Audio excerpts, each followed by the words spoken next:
오늘은 이제 사순절 첫 주가 되었지만 계속해서 이 사도행전 18장에 들어와서 고린도라는 곳에서 있었던 일들을 함께 보려고 합니다. 고린도에 가면은 저렇게 신전이 굉장히 많습니다. 적어도 그 당시에 12개 이상 큰 신전이 있었다고 하는데, 왼쪽에 있는 것이 아폴로 신전이고요, 오른쪽에 있는 것이 오늘 우리가 조금 봐야 될 부분 중에 하나인데 아프로디테라고 하는 신이에요. 여성 신이죠. 이것은 그리스 신화에만 나오는 신이 아니고 각 지역마다 여성이 아이를 낳기 때문에 그 풍요로운 어떤 다산 그리고 물질적인 풍요를 위하여서 꼭 있는 신 중에 하나입니다. 나라마다 이름이 좀 달랐지만 우리가 잘 아는 로마 신화에서는요, 비너스 혹은 베누스라고도 말하는 비너스, 왼쪽에 있는 게 루블 박물관에 있는 여러분 그 유명한 비너스입니다. 저건 팔이 없는데도 균형미나 미술사적으로 볼 때는 굉장히 알려진, 그리고 거의 완벽에 가깝다는 여성미를 가지고 있는 신이고, 오른쪽 여신상이고요, 오른쪽은 영국 박물관에 있는 것인데, 어쨌든 이 비너스 저렇게 옷 벗겨놓은 거 말고 실제로 비너스 신, 그 당시에 어떤 신상들을 가지고 어떤 신을 섬겼을까 해보면요, 주렁주렁 달려있는 것들에 어떤 사랑의 역사나 특별히 다산을 이렇게 상징하는 뭐 그런 여러 가지 물들이 몸에 붙어 있는 것을 볼 수가 있습니다. 그 아까 보았던 이제 그 두 신전 중에서 오른쪽에 있는 터만 남은 신전이지만, 그 신전의 크기가 엄청 커서 그 고린도에 있는 가장 높은 아크로폴리스, 저 높은 그 신전 산 위에다가 제일 높게 크게 진 신전인데, 거기에는 아주 반성기에 저 당시만 해도 한 1000여 명 정도의 사제들이 일을 하는데, 그 사제들이 여자들이에요. 근데 우리가 말이 좋아서 사제지 그 여자들은 다른 거 하는 게 아니고 몸을 파는 사람들이었습니다. 매춘 행위를 공공연히 하고, 또 그 신전 창녀들이 지역 주민뿐만 아니라 저희가 항구 도시가 되놓다 보니까 외국인들이 배 타고 많이 들어오는데, 그 사람들에게도 종교적인 또 육체적인 매음 행위를 했습니다. 그래서 그 당시의 말 중에서 고린도인 같이 행한다 그러면요, 성적으로 아주 부도덕하고 문란한 사람들을 말할 때 저 고린도쟁이, 이렇게 말했던 것을 알 수가 있습니다. 고린도전서와 고린도후서를 사도 바울이 그쪽에 있는 교회에다 쓰면서 다분히 그 상황을 알고 있었고, 그 상황을 염두에 두고 썼기 때문에 고린도서에는 특별히 성적인 타락에 대한 이야기, 결혼 문제, 또 어떤 사람은 너무 금욕적으로 가는 사람도 있어서 그것도 바로 세우기 위해서 균형 잡으려고 애를 많이 썼고, 특별히 이 성적 타락을 통하여서, 성적 타락이 그냥 섹스의 문제가 아니라 다분히 영적인 데가 있어요. 마치 돈이 영적인 것과 똑같습니다. 영적인 문제와 관계되고 있는 이 성적인 타락이 바로 고린도라는 곳에서 잘 나타나고 있고, 이것은 로마 문화하고도 또 연결이 되어져서, 하여튼 문화가 점점 발달하면 발달할수록 사람은 더 이상한 쾌락을 추구하기 때문에 그런데 쉽게 빠져 들어가는 것 같습니다. 뿐만 아니라 고린도 교회 고린도서 쭉 읽어보면 우리가 잘 아는 무슨 은사장도 있고 사랑장도 있고 부활장도 있고, 특별히 교회 중심으로 필요한 부분들을 사도 바울이 잘 설명하고 있는데, 그런 것들을 설명하게 된 이유 중에 하나는요, 고린도 교회는 다 좋은데 분파가 있어요. 교회 안에 이 함께 플러스를 하는데 아주 저해가 되는 요소가 있어요. 누구는 바울파다, 누구는 아볼로파다, 누구는 베드로 개바파다, 누구는 그리스도파다, 이러고서 난 그냥 자기들 얘기하고 앉았는 거예요. 그러니 교회의 머리 대신 예수님이 네 파로 나뉘면 넷으로 나뉘어야 되고, 다섯 파로 나누면 다섯으로 나뉘어야 되고, 서로 노는데 어떻게 해? 따로 노는데, 그죠? 이 분열과 파벌 의식의 문제를 사도 바울이 특별히 다루고 있는 것을 볼 때, 처음 여기 가서 전도했던 지금 이 사도행전 18장에 나오는 이야기가 우리에게 참 많은 것을 알려주고 있어요. 그 중에서 오늘 만났던 사람들이 이름들이 여러 나오는데 관심 가지고 여러분 보시기 바랍니다. 거기서 내 모습들이 좀 발견되면 좋겠어요. 제일 먼저 발견된 사람은 2절에 나옵니다. 2절. 아굴라, 이름 이상하죠? 예, 아굴라라는 사람인데 그 사람이 남자고 그 부인은 뒤에 보면 브리스길라라고 했습니다. 아굴라와 브리스길라 부부는 로마에 살던 사람인데 아굴라는 유대인이고 브리스길라는 아마 로마 살짝 귀족층에 있었던 사람인 것 같아요. 그런데 이 사람들이 그 당시 글라우디오라고 하는 황제가 유대인들 다 쫓아낼 때 여기 살다가는 그 남편 되는 아굴라가 어려움 당할 것 같으니까 짐 싸가지고서 이사를 온 게 바로 고린도예요. 새로운 삶을 시작을 하고 있습니다. 그런데 거기 왔을 때 사도 바울도 하필 거기에 도착을 해가지고서 거기서 그들에게 찾아갔다, 그들에게 갔다 2절 마지막에 말하면서 가보니까 생업이 같았다는 것입니다. 업종, 업태가 같았다. 물론 텐트 메이킹, 천막을 만드는 직업이었는데 그 생업 같은 사람이 딱 이 사람만 있었던 건 아니겠죠. 그런데 하나님께서 어떤 공통점을 함께 누릴 수 있도록 준비해 주신 관계와 만남이 되어져서 이들이 생업만 같은 게 아니라 3절에 보면 함께 살며라 했습니다. 여러분, 제가 덜어 드리는 예인데 들어보세요. 목사님이 신방을 오시면 참 좋아하시는 교우들이 제가 같이 가서 살자 그러면 어떻게 할까? 한번 가정해 보셔요, 여러분. 목사님 신방 오는 건 좋아요, 그죠? 근데 제가 그 집에 들어 앉았어, 어떡할래? 그때부터 얼마나 불편해질까, 그죠? 목사님이 와 있는데 함부로 싸움도 못하고, 예? 목사님한테 알리고 싶지 않은 것들 다 숨기고 살아야 되는데 얼마나 불편할까, 그죠? 그래서 우리 교회는 제가 8년 넘게 섬기는 동안에 아직도 신방 못 간 집도 있어요. 예.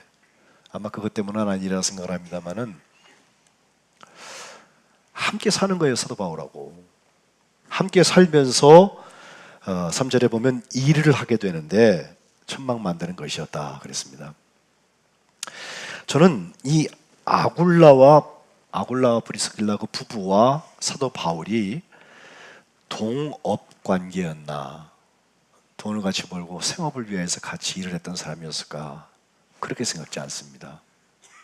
동업과는 전혀 다른 말 하나를 그가 쓰고 있는데 생업은 물론 같았고 천막을 같이 만들면서 살면서 함께 일을 했던 것은 분명하지만 사도 바울이 아굴라를 표현할 때는 그는 나와 동업자였다.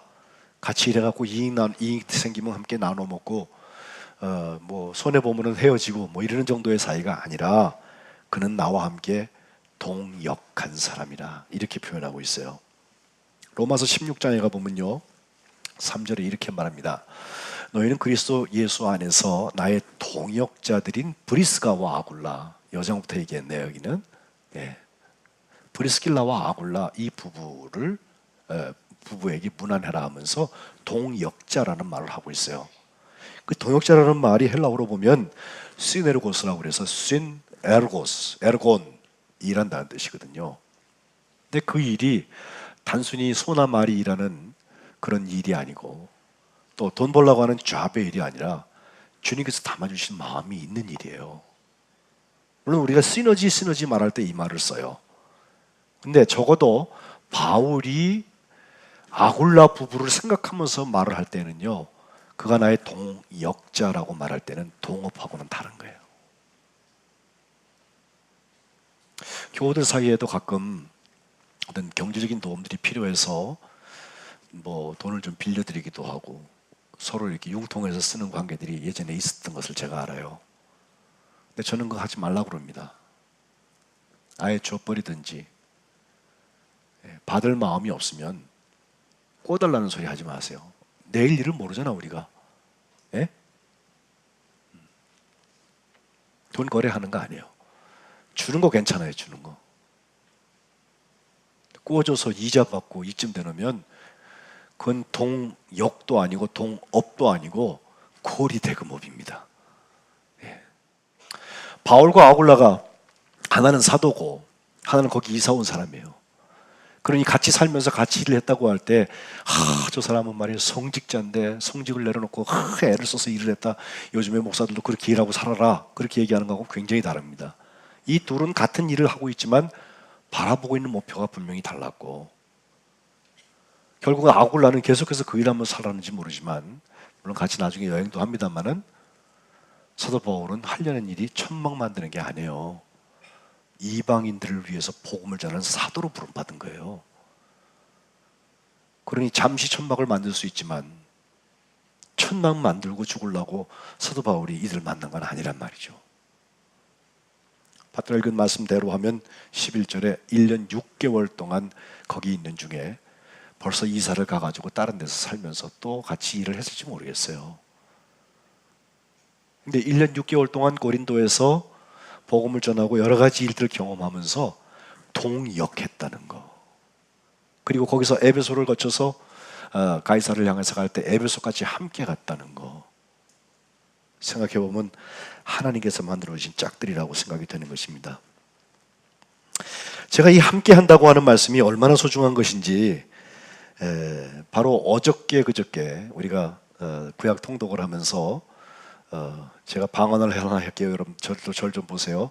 오신 분들은 알아듣는 얘기죠. 아이야요 했죠. 아이야요. 이게 뭐냐면 아브라함과 이삭과 야곱과 요셉. 기억하세요? 예. 이분 네 하신 분들은 이제 오신 분들이죠. 예. 아이야요의 이야기 중에 보면 다 함께가 들어가 있어요. 특별히 하나님과의 관계에서 제일 먼저 아브라함은요, 창세기 17장에 보면 하나님께서 너와 나 사이에 언약을 세운단 말이지. 이런 말씀하시고요.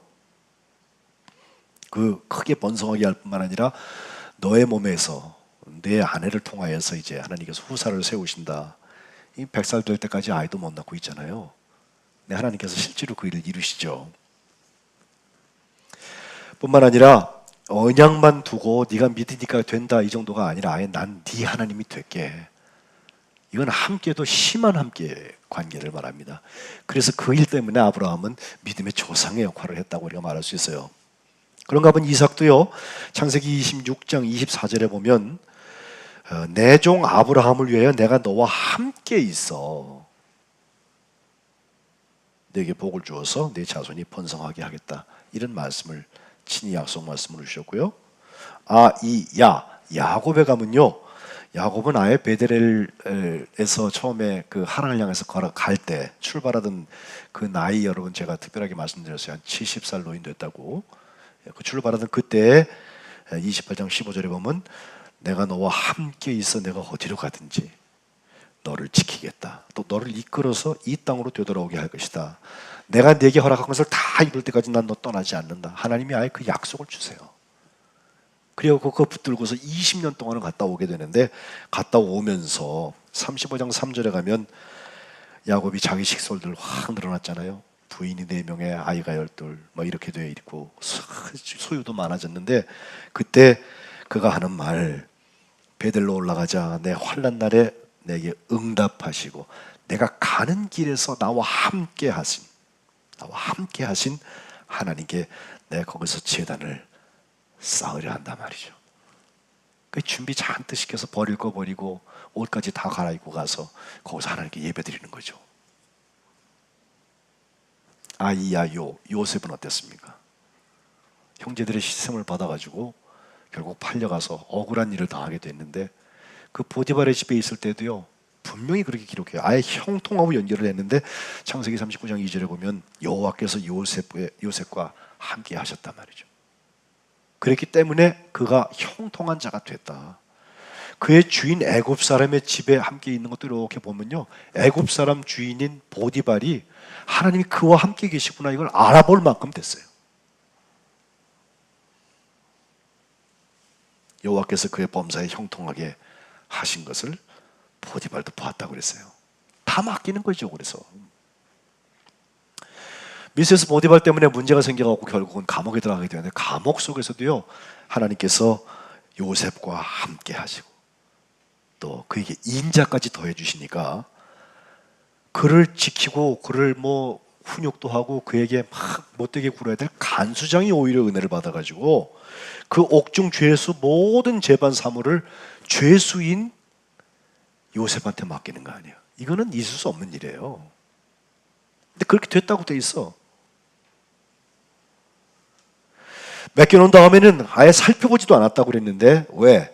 하나님께서 요셉과 함께 하셨고 하나님께서 요셉을 범사에 형통하게 하셨다는 거예요. 그러니까 함께가 형통보다 앞서간다니까요. 여러분, 내가 형통하기 위해서 하나님과 함께 해야 된다 그러면요, 형통에 제밥에 눈이 어두워하고 하나님하고 함께 해볼까? 이건 너무 싸구려 아닙니까? 예. 저는 우리 교우들이 그렇게 너무 일차원적인 인간들이 아니었으면 좋겠어. 예? 주님과 함께 하면서 주님과 함께 플러스를 살다 보니까 하나님께서 주신 것을 열고 함께 참여하고 함께 나누다 보니까 이상하게 하나님께서 이끄시는 길을 가보니까 하나님께 하시는 일들이 있더란 말이죠. 예.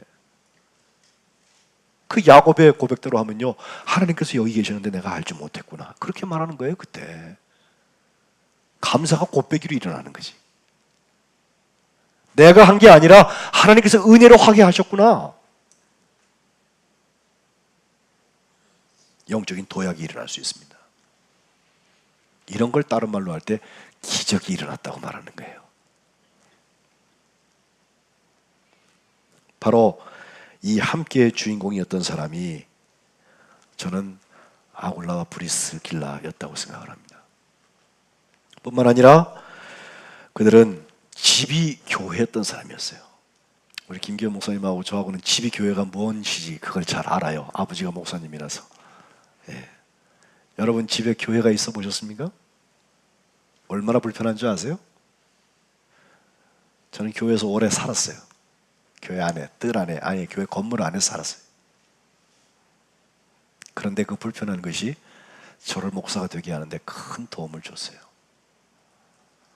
네. 괜찮아요. 조금 불편하고 지나갈 뿐이에요. 그러나 그때 얻은 것은 너무 소중한 거예요. 주님 나라 갈 때까지 가져갈 거고, 어쩌면 주님 나라 가서도 써먹을 거예요. 하나님을 사랑하는 법 배웠어요.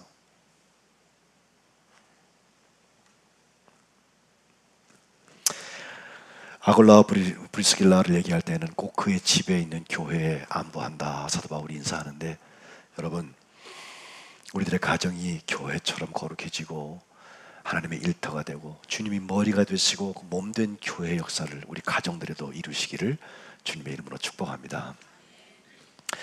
그와 함께 봐야 될 사람들이 몇 사람 더 있어서 제가 좀 진도를 나가죠. 5절에 보면 실라와 디모데가 바울의 요청을 듣고 마게도냐에서부터 내려오거든요. 그때 바울이 하나님의 말씀에 붙잡혔다는 말이 나와요. 이 붙잡혔다는 말 참 중요한 말입니다. 우리는 바울이 어려서부터 훈련도 많이 받고 예수님을 만났던 체험도 있으니까 그 다음에는 기본 그에게 있는 것 같고선 지가 막 재주를 부리고 한 것 같이 생각할지도 모르겠어요. 그의 경험도 있잖아요. 이제 고난받았던 계급도 많이 올라갔잖아요. 때에 어떻게 해야 될지도 알잖아요. 근데 그의 입을 통해서 나온 말은 하나님의 말씀에 붙잡혔다는 거예요. 이 붙잡혔다는 말도 쉰 에코라는 말을 쓰는데 헬라어로 쉰은 역시 함께입니다.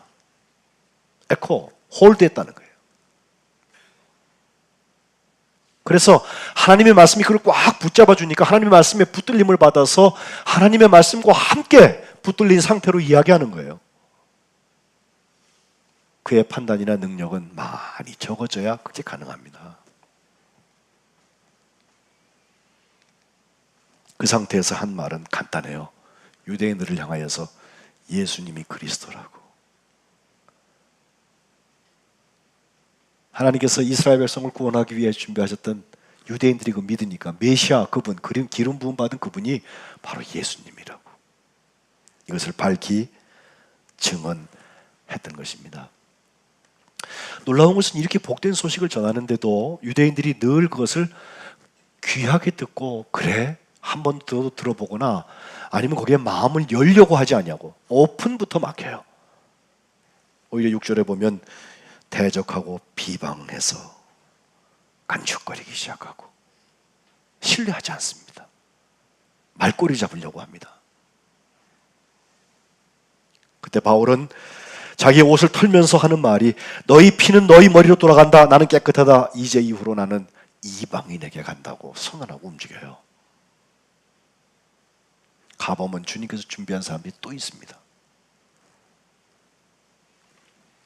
그리고 7절에 보니까 거기서 이사를 가는데 하나님을 경외하는 디도 유스도라고 하는 사람의 집에 들어가는데, 이 디도 유스도는 특별한 표현이 되어 있는 일은 없어요.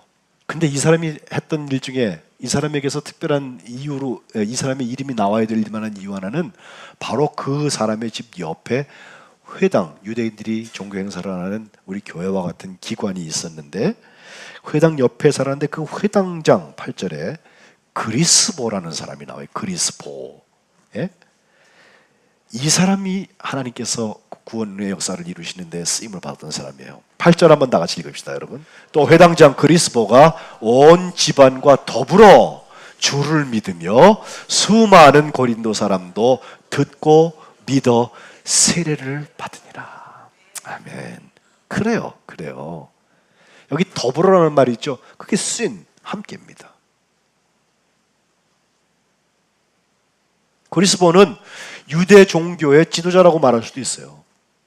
중요한 것은 바로 그 옆에 살았던 디도 유스도 연결되어져서, 여기 성경에 기록되어 있지는 않지만 모종의 연결이 있어서 회당장 그리스보가 결국은 그 전 집안 식구들과 함께 예수 그리스도를 믿었다는 거죠. 인가 기도되는 거예요. 그리고 나서 그것을 시작으로 하여서 수많은 그 고린도 사람들도 예수 그리스도의 복음을 듣고 믿어서 세례받게 됐다는 거예요. 제가 목회를 하면서 그런 사람들을 봐요. 세례는 자꾸 줘서 뭐 하냐고. 특별히 이제 군목할 때, 우리 김기현 목사님도 군목했습니다만, 군목할 때 보면은 그냥 초코파이 하나에도 세례받으러 오거든. 예? 젊은 병사들이. 그러니까 사탕 발리면 갖고 세례 주는 거 아니냐, 이런 식으로 말하는 사람들이 있어요. 그렇지 않습니다. 그때 아니면 죽을 때까지 세례 못 받는 사람들이에요, 그 사람. 쉽게 생각할 일이 아니에요. 왜 우리가 주변에 지금 들어온다는 200세대를 타겟으로 하고 훈련하고 지금 다시 또 전도 운동을 시작하려고 하느냐? 그들 중에 어떤 사람이 예수 그리스도의 복음을 듣고 믿고 세례받게 될지 알아요? 주님이 애타게 기다리고 있는 그 사람들이 거기 들어올지 누가 알아요? 혹시 주님이 소망을 거기 가지고 계시다면 우리가 쓰임받아야지. 마치 회당 옆에 살던 사람이 회당에 있는 그리스도와 그 집안을 구원하게 된 것처럼, 교회가 있으니 교회 옆에 들어온 사람들에게 예수님을 표현할 수 있어야죠. 요즘에 교회에 대해서 부정적인 소리 하는 사람들이 참 많은데, 어떻게 내가 이사가 보니까 그 옆에 석관제일교회라는 교회가 있던데 그 교회 교인들은 다 천사 같더라. 석관제일교회 가더니 사람이 변화되더라. 예수님 만났다면 사람의 눈이 달라지더라 말이죠. 비전도 달라지고 꿈도 달라지고 욕심장이들이 손이 열려지더라 말이죠. 좀 그런 게 있어야지. 시원합니다. 그러고 나면 지금껏 난 뭐라고 살았나 싶어요. 수많은 고린도 사람들이 듣고 믿어서 세례받았던 것처럼 우리 석관제일교회를 통해서 함께 플러스의 역사가 일어나시기를 주님의 이름으로 축복합니다. 한 가지 얘기를 더 하고서 오늘 말씀을 정리해 드리겠어요.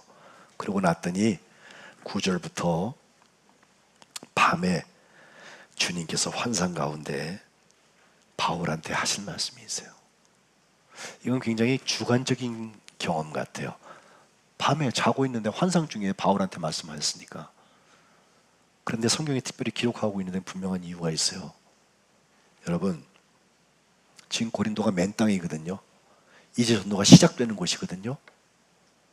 근데 하나님이 하신 말씀이 뭐예요? 9절 중반절부터 보면 두려워하지 말고 침묵하지 말고 말해라. 수십 년을 믿었지만 예수 믿으라는 말 한 번도 못하고 있는 사람들은요, 벌이야! 좋아하지 마. 그렇게 하고 예수님 만나려고 그래요? 가짜라고, 가짜. 요구만 할 줄 알았지. 예수님이 나를 구원하신 것에 대한 감사가 있으면요, 말하지 않고는 견딜 수 없는 마음이 생깁니다. 주머니를 털어서 그를 위하여서 뭘 해도 하나도 아깝지 않습니다. 나 같은 죄인 살리셨는데.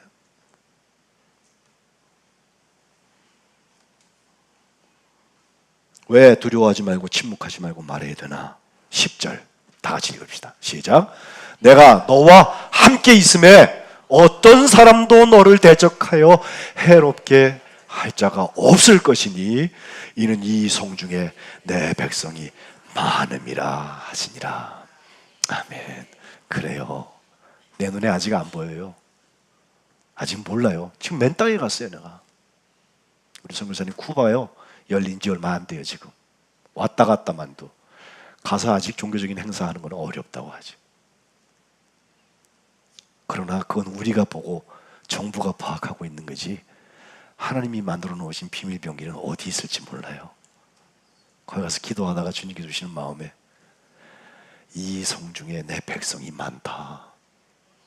아직은 몰라요. 그러나 누룩처럼 막 자라나서 어느 때 하나님의 역사가 정말 꿈꾸는 것처럼 이루어집니다. 한국이 그 대표적인 예 중에 하나예요. 복음이 전해진 지 100년 좀 넘어서 지금 130년이 됐지만 나라 인구의 5명 중에 하나, 좀 많이 보는 사람 4명 중에 한 사람이 예수 믿게 된 나라는 이런 부흥의 역사는 세계에 그렇게 찾아보기가 쉽지 않습니다. 또 그 사이에 우리가 얼마나 피 묻은 역사를 가지고 있어요.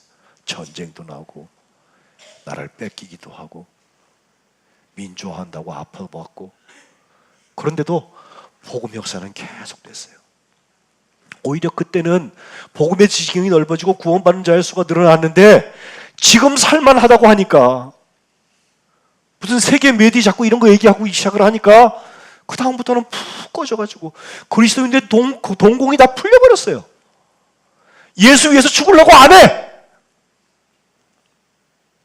선교를 해도 남는 거로 해요. 교회가 조금 예산이 어렵다 싶으면요 선교부터 끊는데요. 무슨 교회가 그래요?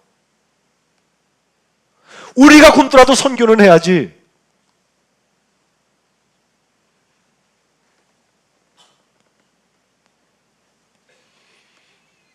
엘리야가 로마서 11장에 보면 인용하고 있는 말씀이 그거죠. 2절부터 보면 하나님이 미리 아신 자기 백성을 버리지 아니하셨다. 너희가 성경에 엘리야를 가리켜서 했던 그 말을 알지 못하냐.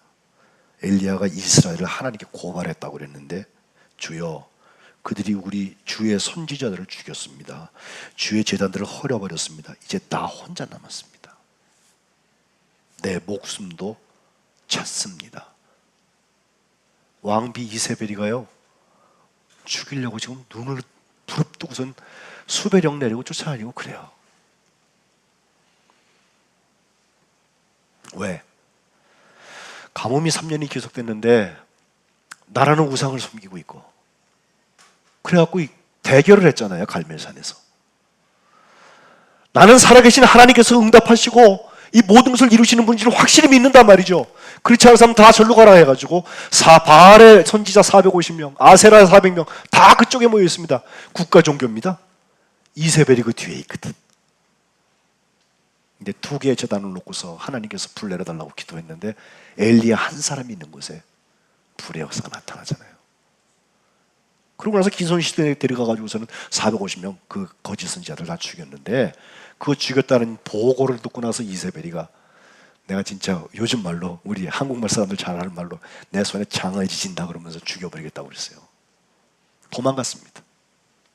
가고 간 곳이 로뎀나무에 가가지고선 기진맥진하고 있을 때 거기서 떡 먹고 천사가 주는 거 먹고 또 출발해가지고서 호렙산 하나님의 그 40주야를 가가지고 하나님의 산에 가가지고 굴에 들어가 앉았는데 거기서 하나님께서 엘리야를 만나 주시잖아요. 여러 가지 현상이 있을 때는 하나님 보이지 않더니 세미한 음성으로 엘리야에게 말씀하시는 거예요. 세미한 음성으로 하신 말씀이 뭐예요? 하나님 나 혼자예요. 어떡하죠? 나 곧 죽을 것 같아요. 그 로뎀나무에서는요 아유 죽었으면 좋겠어요. 차라리 그렇게 자기가 마음 먹고 있는 탈진한 엘리야에게 40일을 더 지난 후에 하나님께서 하신 말씀 내가 나를 위하여서 바알한테 무릎 꿇지 않은 사람 7,000명을 남겨도 한다. 하나님의 음성을 들은 다음에 하나님이 지도자 세우라는 것 때문에 자기 후임인 엘리 사도 세울 기름 부어서 세울 준비를 하고, 하사엘 예후 왕을 세울 준비를 하고 있는데 열왕기상 19장 18절에 이렇게 말합니다. 이스라엘 가운데 7,000명을 남긴다. 다 바알한테 무릎 꿇지 않고 다 바알한테 입 맞추지 않은 사람이다. 이 앞으로 기름 부어 세운 사람들이요, 아합 왕 그 이세벨 그 잔당들을 다 죽인다 그래 돼 있어요. 그래도 7,000명 남겨놓는다. 이 성 중에 하나님 백성이 많다고 하는 거 우리 기억해야 합니다. 하나님의 백성 노릇하고 싶지 않으시면 회개하고 사순절 기간에 예수님하고 다시 시작하세요. 태클 걸지 마세요. 하려는 건 단 하나예요. 영혼 구원하는 거. 한 사람이라도 예수님께 돌아오는 거. 그것 때문에 죄를 뒤집어 쓰고 우리는 함께 통회하는 것입니다. 1년 6개월 동안 머물면서 그들 가운데서 하나님의 말씀을 가르치면서 사도 바울의 첫 편지 데살로니가 전서 후서를 52년 53년도에 기록을 해서 보내는데, 이 일이 있은 이후에 갈리오의 판결과 함께 보면 유대인들이 거세게 비난했던 게 나오죠. 일제히 달려들어서 또 시작이야. 또 시작.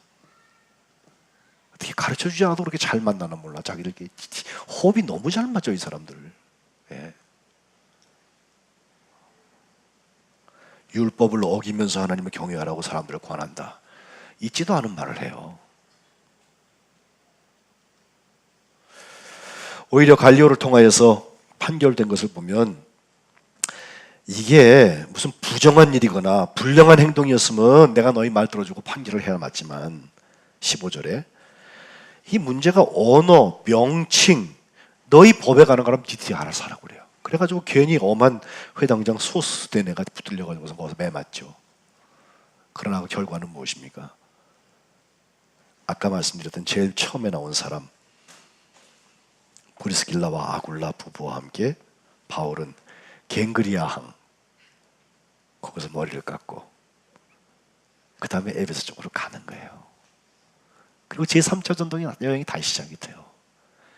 이 갱그리아라는 지명이 여기 나오는데 우리 교회 김성호 집사의 머리 자르는 헤어샵이 청담동에 이름이 갱그리아입니다. 바로 이거예요. 이거 서원한 것을 지키기 위해서 머리를 깎았더라. 말씀 정돈합시다. 오늘 우리가 복음을 전하기 위해서, 교회를 교회되게 하기 위해서 하나님이 세우신 통역자들이 있습니다. 바울과 함께 늘 다녔던 디모데나 실라나 누가나 이런 사람들 여태까지 쭉 얘기하고 있지만, 현지에 가보면 주님이 준비한 사람이 있어요. 바로 아굴라와 프리스길라. 거기 사람도 아니야. 로마에서부터 왔다고 그랬어요. 근데 하나님께서 통역하게 하셨어요. 함께 열매 맺게 하시고, 성경에 보면 저 사람들은 나를 위해서 목숨을 내놓은 사람이라고 그랬어, 바울이. 오늘 우리는 뭘 가지고 사는지 모르겠어요. 제가 바라기는 주님 만나기 전에 아굴라와 프리스길라처럼, 그리고 회당장처럼 영혼 구원의 역사가 여러분에게 있으시기를 주님의 이름으로 축복합니다. 소리내서 함께 기도하죠.